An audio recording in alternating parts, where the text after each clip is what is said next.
د ریانزیب په حوالې سره خبرې کولې. ریانزیب د شهادت د ټول پاکستان تحریک انصاف ته ډېر دُخ ته الله دې د ورثاو ته صبر جمیل ورکړي او زما خپل ملګری و او چونکې د الیکشن را باندې ډېر زیات مصروفیات وو نو زه د ده دپاره تر اوسه پورې فاتحې ته نه یم تللی. زه به ډېر قریب باجوړ ته ځم ګل منیر خان به راسره وي باجوړ ملګرو سره به وینو د ده مشرانو ته به ورځم فاتحه بیا کوم په قبر به یې کوو.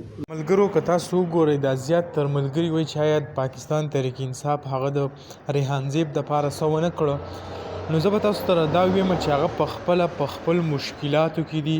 که تاسو د شیر افضل مروت خبرې واورېدې نو دین علاوه امین ګنډافور چې کم دی هغه هم څه بیان راغلی دی او وایي چې آیا که مونږ کله په اقتدار کې رالو نو د دې کم تپوس چې دی مونږ به هغه کوو. لکه تاسو وګورئ په هغو باندې چې اوس په پاکستان تحریک انصاف کم مشکلات دي هغه دې ته جوړ هم نه دي او صحیح هغه په وس کې شته هم نه چې هغه داسې یا راپاسي یا د هغې څه بدل والي یا د هغې کم ملزم چې دی ګرفتار کړي.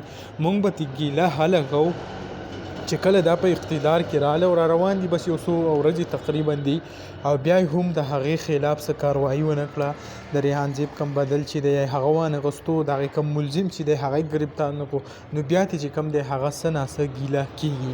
که تاسو د شیر افضل بیان تاسو واورېدو هغه وایي چې آیا زه به هم باجوړ ته ځم او د ریحانزیب کم پلار چې دی هغو سره به وایي زه هم میلاویږم. نو دغه لنډ شان معلوماتو لنډ شان ویډیو وه غوښتم تاسو سره شریک کړو. امید لرم ویډیو به هم خوښه شوي. که ویډیو هم خوښه شوي ویډیو لایک کړئ او که زموږ په چینل نه وي چینل سبسکرایب کړئ د داسې نورو ویډیوګانو دپاره.